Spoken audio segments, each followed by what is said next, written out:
Hello students, welcome to my YouTube channel. बेटा आज हम रेफ की मात्रा सीखेंगे। ये र की मतलब र का ही रूप होता है। कैसे लगता है? ये स्मॉल सी जैसा लगता है। कहाँ पे लगता है? हमेशा व्यंजन के ऊपर लगता है। तो देखो यहाँ पे ये कौन सा किस चीज़ का चित्र बना हुआ है? टॉर्च का, है ना। तो टॉर्च, टॉर्च आप कैसे लिखते हो? ट में आ की मात्रा टा, र और फिर च। तो ये र जो आया ना, ये र का आधा रूप है। तो यही बेटा आधा रूप जो है ना, ये च के ऊपर आ जाता है। तो इसलिए इसको हम र नहीं बोलते, इसको बोलते हैं र। ठीक है, टॉर्च। जैसे मान लो आपने गलती से ऐसा लिख दिया टा र च, टारच, तो इसको हम क्या पढ़ेंगे? टारच। ये रॉन्ग है। यहाँ पे र पूरा पूरा आ रहा है। ठीक है, टॉर्च। अब देखो टारच और टॉर्च, टॉर्च। तो इसलिए ये च के ऊपर र आ गया रेफ के रूप में। ये गलत हो जाएगा और ये सही है। देखो दोनों का उच्चारण, टॉर्च, टारच। ओके, तो ये रॉन्ग है, ये राइट है। ये क्या दिख रहा है बेटा आपको? पार्क, है ना। तो पार्क कैसे लिखेंगे? प लिख दिया। प में आ की मात्रा पा, र, इसकी साउंड क्या होती है? र। और फिर ये क, पा लिखा आपने, पा। फिर ये जो रेफ है ये क के ऊपर जाएगा, पार्क।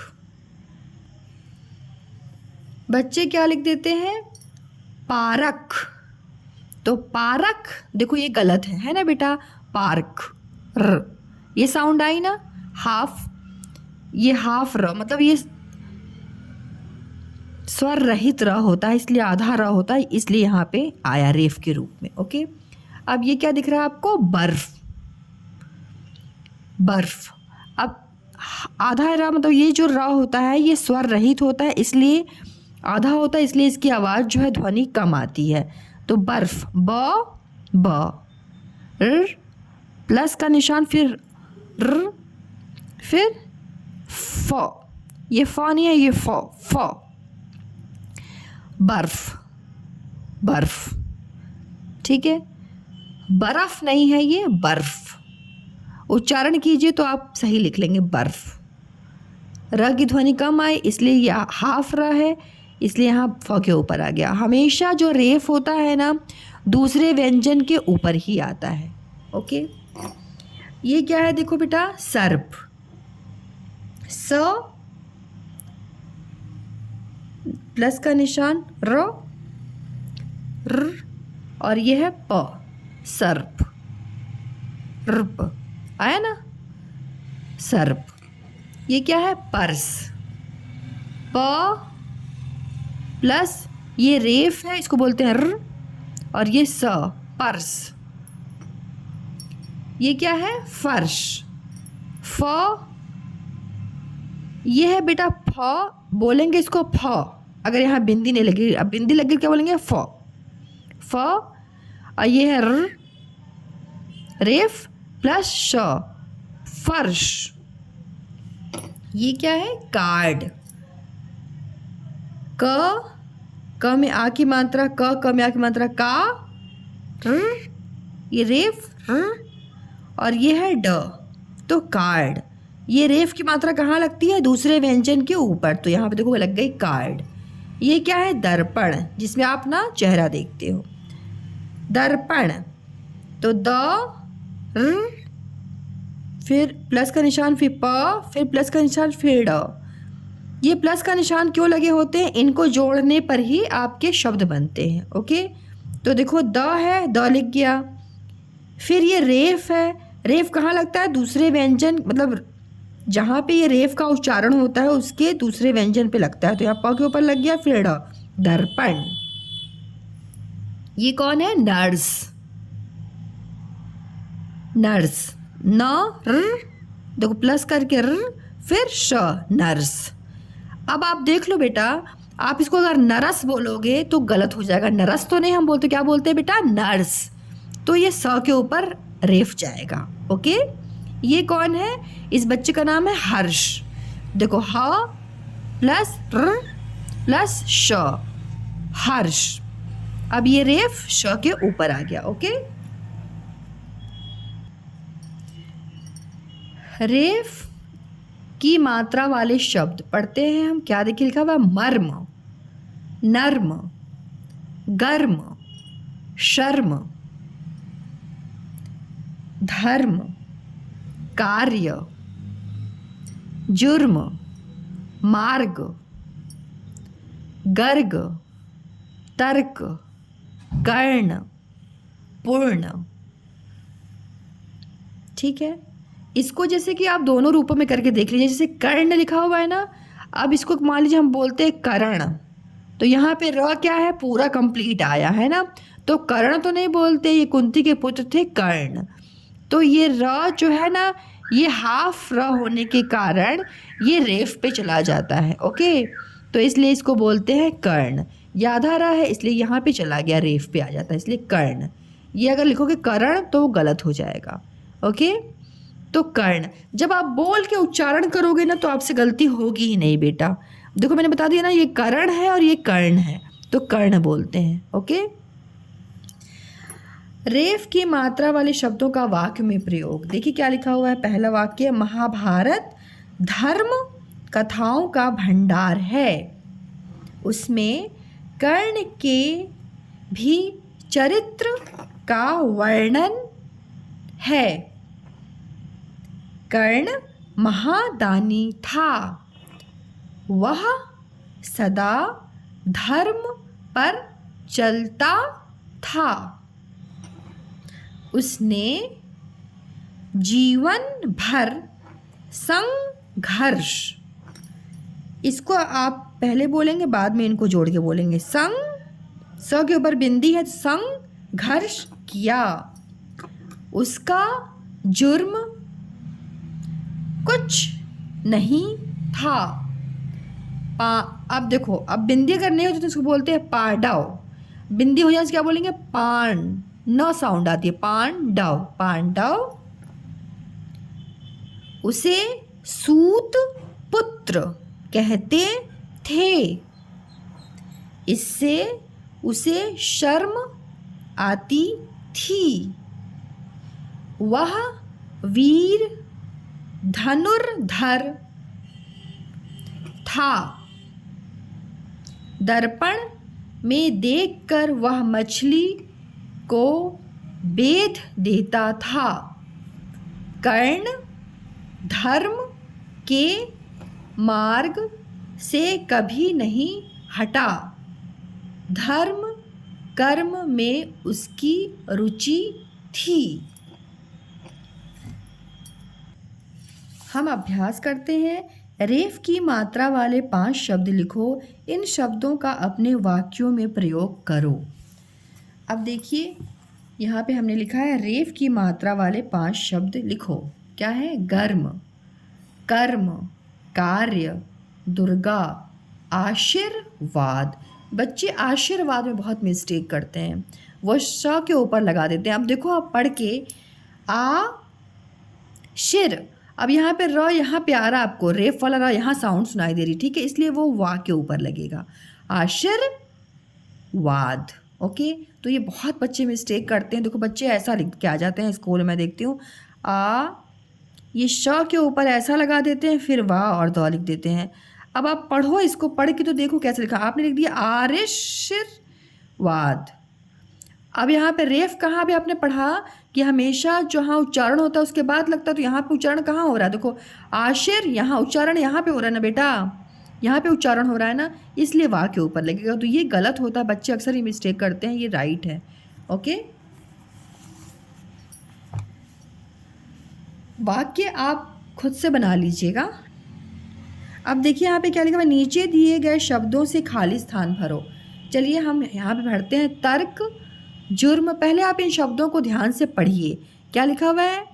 तर्क, र, ये र साउंड आ रही, पूरी र नहीं, हाफ र, ठीक है। तर्क, जुर्म, दर्पण, फर्श, पार्क। बड़ों के साथ कभी डैश मत करो, तर्क मत करो, ठीक है, तर्क। आखिर उसका डैश तो बताओ, जुर्म मतलब गलती तो बताओ, क्या उसने गलती कर दी। डैश में मुंह देखो, किस में हम मुंह देखते हैं, अपना फेस किस में देखते हो आप, दर्पण, दर्पण। डैश पर कभी मत थूको, कहाँ नहीं थूकना चाहिए, फर्श पर, ठीक है। ये तो गंदी बात होती है, फर्श पे तो कभी नहीं थूकना चाहिए, कहाँ थूकना चाहिए हमको हमेशा, वॉशरूम में, वॉश बेसिन में, ठीक है। वह डैश बहुत बड़ा है, वह पार्क बहुत बड़ा है। ये तो बहुत इजी था, आप इसको पढ़ना सीख जाइए, फिर आप आराम से फिल कर लेंगे इसको। अब देखो रेफ की मात्रा लगाकर शब्द पूरे करो। मैं यहीं पे करके दिखा देती हूँ। मान लो यहाँ पे धम लिखा हुआ है ना, धम में इसका शब्द क्या बनेगा बेटा, इससे इसका शब्द बनेगा धर्म। माँ के ऊपर रेफ जाएगा। हमेशा ध्यान रखिए, पहला जो व्यंजन होता है उसके ऊपर रेफ कभी नहीं लगता है। कहाँ लगता है, दूसरे व्यंजन पे, मतलब जहाँ पे उच्चारण होता है उसके बाद। धर्म, ध के बाद र साउंड आई ना, फिर इसलिए यहाँ पे लिखा ग, गम से क्या होगा, गर्म। मैं इसी में लगा देती हूँ, देखो गर्म। कम कम तो कर्म, यहाँ पे साउंड आई कर्म। दर्पण, र के बाद आई, द के बाद आई दर, तो ये प के ऊपर जो दर्पण। ये शम है तो क्या हो जाएगा इससे, शर्म, शर्म। जुम, जुर्म। मैंने यहीं पे इसमें फिल कर दिया है, आप ऐसा नहीं कीजिएगा, आप इसको साफ साफ लिखिएगा अगर आपकी ये बुक है तो, ठीक है। तो आप देखिए इसमें क्या है कि ये तो हमने सीख लिया बुक से पढ़ करके, चित्रों के माध्यम से और स्टोरी के माध्यम से, ठीक है। लेकिन आपको और बेस्ट और पक्का कैसे याद होगा, उसके लिए ना थोड़े से आपको रूल्स बेटा आने चाहिए। अब देखिए रूल्स क्या है, तो सबसे पहले मैं आपको ये बताना चाहूँगी कि बोर मत होना आप, थोड़ा सा इसको सीखो, फिर आपसे गलती नहीं होगी। बड़े बड़े बच्चे भी गलती कर देते हैं। तो देखो रेफ की परिभाषा क्या है, परिभाषा कभी बच्चों से नहीं पूछी जाती है, बस मैं ये समझा रही हूँ, आप समझो, ठीक है। अब देखो यहाँ पे क्या लिखा हुआ है, स्वर रहित, ये स्वर रहित र के नीचे ये हलंत लगा हुआ है ना, इसका मतलब क्या होता है मालूम है आपको, इसका मतलब होता है र जो है ना वो आधा है, मतलब इसमें स्वर जुड़ा हुआ नहीं है। एक चीज़ मैं आपको बताना चाहूँगी, जो सारे व्यंजन होते हैं, सभी व्यंजन होते हैं, उसमें जो स्वर होते हैं वो जुड़े होते हैं, उन्हीं के कारण वो कंप्लीट माने जाते हैं। देखिए जैसे मैं बताऊँ, जैसे क होता है ना, क व्यंजन है, तो क हाफ रहता है जब उस क में अ जुड़ जाता है। क में जब अ जुड़ जाता है ना, हाफ, आधा क में, क के नीचे जब हलंत होता है मतलब वो आधा होता है। अब आधा क में जब अ जुड़ गया तो क्या बन गया, वो क। अब ये देखो, यही मैं बताना चाह रही थी कि जो सभी व्यंजन होते हैं, क से लेके श्र तक के सभी जो व्यंजन होते हैं, मतलब किसी में कोई संयुक्त व्यंजन होते हैं उसमें, तो मतलब जो सभी व्यंजन है, सभी व्यंजनों में बेटा ना स्वर जुड़ा होता है, बिना स्वर के वो व्यंजन नहीं होते हैं, ठीक है। तभी वो कंप्लीट होते हैं, मतलब तभी वो पूरे पूरे लिखे जाते हैं। तो इसीलिए देखो यहाँ पे र के नीचे ये हलंत है ना, इसका मतलब ये हुआ कि र आधा है, तो वही लिखा हुआ है यहाँ पे स्वर रहित। र में स्वर नहीं है, इसीलिए यहाँ पे हलंत लगा हुआ है। को व्याकरण की भाषा में रेफ कहते हैं, इन्हीं को रेफ कहा जाता है। अब यहाँ एग्जाम्पल देखिए, यहाँ लिखा हुआ है कर्म, क र और ये म, ठीक है। अब इनको जोड़ेंगे तो कर्म शब्द बन जाएगा। ध्यान देने योग्य बात क्या है, जैसे आपसे बिल्कुल भी मिस्टेक नहीं हो, तो जैसे आप हमेशा कुछ ना कुछ रूल्स याद करते हैं ना, सेम वही चीज़ है, बोरिंग नहीं है, अच्छा लगेगा आपको। देखिए ध्यान से, रेफ का प्रयोग सिर्फ व्यंजनों में ही होता है, स्वर में इसका प्रयोग नहीं होता है। मतलब जो ये रेफ होते हैं ना, इनका प्रयोग हमेशा व्यंजनों में ही होता है। देखो क के ऊपर है, फ के ऊपर है, ठीक है। यहाँ पे कोई स्वर तो आपको नहीं दिख रहा है ना, हम यही दिखा हुआ है, यहाँ पे व्यंजन के ऊपर ही होता है। तो यहाँ देखो पार्क लिखा हुआ है, यहाँ पे बर्फ लिखा हुआ है, ओके। इसको मैं आपको विच्छेद करके दिखा देती हूँ, वर्ण विच्छेद करके। देखो ये प है ना, प, अब प में आ जुड़ गया तो क्या बन गया, पा। फिर रेफ, ये रेफ, फिर क, अब ये बन गया पार्क, ठीक है, बर्फ। इसका मैंने पार्क का वर्ण विच्छेद किया आपको दिखाने के लिए। रेव, इसका उच्चारण क्या होता है? र होता है, ठीक है बेटा। अब दूसरा नियम देखिए क्या लिखा हुआ है। रेव का प्रयोग कभी भी किसी भी शब्द के पहले अक्षर पर नहीं किया जाता है। देखा ना आपने, पहले अक्षर जो है ना, पहला अक्षर, इसके ऊपर कभी भी रेफ की मात्रा नहीं लगती, हमेशा दूसरे पे या तीसरे पे लगती है, ठीक है। तो पहले पे नहीं लगती, वो यहाँ पे बता दिया। उदाहरण, दर्पण, धर्म। रेफ का प्रयोग आधे अक्षर पर नहीं किया जाता, पूरे अक्षर पर ही होता है। जैसे अर्धवार्षिक, आपकी हाफ ईयरली एग्ज़ाम होते हैं तो देखो यहाँ पे ये, अब ये ध है ना, यहाँ पे ध, तो ध आधा ध होने के कारण अब अर्ध, यहाँ अ के बाद आपको र सुनाई दे रहा है ना, लेकिन यहाँ ध के ऊपर रेफ नहीं लगेगा। कहाँ लगेगा? य पे लगेगा। तो वही चीज़ यहाँ पे लिखा हुआ है कि पूरे अक्षर पर ही रेफ की मात्रा लगती है ना, पूरे अक्षर पर ही लगती है। जैसे देखो यहाँ पे, अभी मैं इसका वर्ण विच्छेद करके आपको दिखाऊं तो ये है आपका अ प्लस ये है हाफ ध प्लस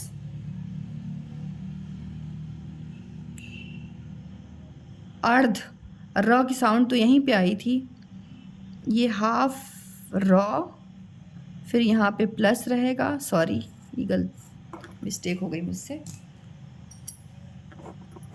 देखो अर्ध है ना बेटा,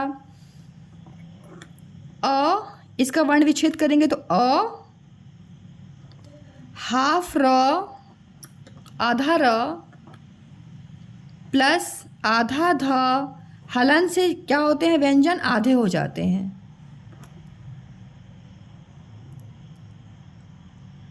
प्लस य। अब इनको आप जोड़ोगे तो देखो अ हो गया, अ, ये हो गया अ, र। अब ये र जो है ये आपका ये जाएगा य के ऊपर, और ये ध आधा रहेगा और ये य होगा।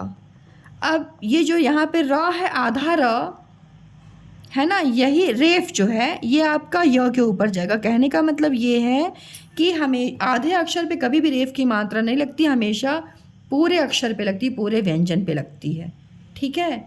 ये इसका मतलब हुआ। ये देखिए यहाँ पे क्या लिखा हुआ, फोर्थ, रेफ की मात्रा जिस वर्ण पर लगाई जा रही है उस वर्ण पर एक और मात्रा हो तब रेफ की मात्रा उस मात्रा के बाद लगाई जाती है। इसका क्या मतलब हुआ? जैसे देखियो यहाँ पे लिखा हुआ है गर्मी, है ना, तो ये गर्मी शब्द है, तो यहाँ पे रेफ की मात्रा कहाँ लिख रही है आपको? बड़ी ई, जब ग है अब फिर म में बड़ी की मात्रा लगी, उसके बाद से ये रेफ की मात्रा लगी है ना। तो वही बोल रहा है कि जैसे दूसरे अक्षर पे अगर कोई मात्रा हो तो पहले वो मात्रा लग जाती है, उसके बाद रेफ की मात्रा लगती है, ठीक है। जैसे इसका हम वर्ण विच्छेद करें, अब ये गर्मी शब्द है तो देखिए आपने यहाँ पे क्या लिखा, इसका हम वर्ण विच्छेद करेंगे तो ये हो गया ग, ठीक है बेटा। रेफ सुनाई दे रहा र, ये हो गया, ठीक है, प्लस म, और म में क्या है? बड़ी की मात्रा है। अब देखिए यहाँ पे ग है ना, अब ये रेफ कहाँ लगा? जब ये म में जब बड़ी की मात्रा लग गई, यहाँ पे देखो ग है ना, अब म है, म में बड़ी की जब मात्रा लग जाती है उसके बाद ही ये रेफ की मात्रा लगती है, यही बोलना है मुझको, ठीक है। अब यहाँ पे है अपर्णा, अपर, यहाँ पे र साउंड सुनाई दिया ना, तो यहाँ पे मतलब ड़ा लिख दोगे, ड़ा के बाद ये पीछे भी जो वाली जो आ की मात्रा लगाई ना आपने, उसके यहाँ पे लगेगा। बच्चे क्या करते हैं, यहाँ पे लगा देते हैं, तो गलत हो जाएगा। ड़ा पहले पूरा कंप्लीट लिखो, उसके बाद यहाँ पे रेफ की मात्रा लगाओ। अपर्णा। आशीर्वाद, वाह पहले लिख दो, फिर वाह लिखने के बाद मतलब जो व पे आ की मात्रा है ना उसके ऊपर ये रेफ लगेगा आपका, आशीर्वाद। ओके। सो चिल्ड्रन, आप इसकी प्रैक्टिस कीजिएगा। अगर आपके पास ये बुक है छोटे बच्चों के पास, तो आप उसमें स्टोरीज़ पढ़िएगा रेफ की मात्राओं की, और उनके वर्ड्स आपको बहुत अच्छे लगेंगे। आप उसको पढ़िएगा, समझिएगा। कुछ भी दिक्कत होगी तो आप हमको कमेंट करके पूछिएगा। मुझे बहुत खुशी होगी मैं अगर आपको समझाने में समर्थ हूँ। So thank you so much for watching my videos. Thank you so much.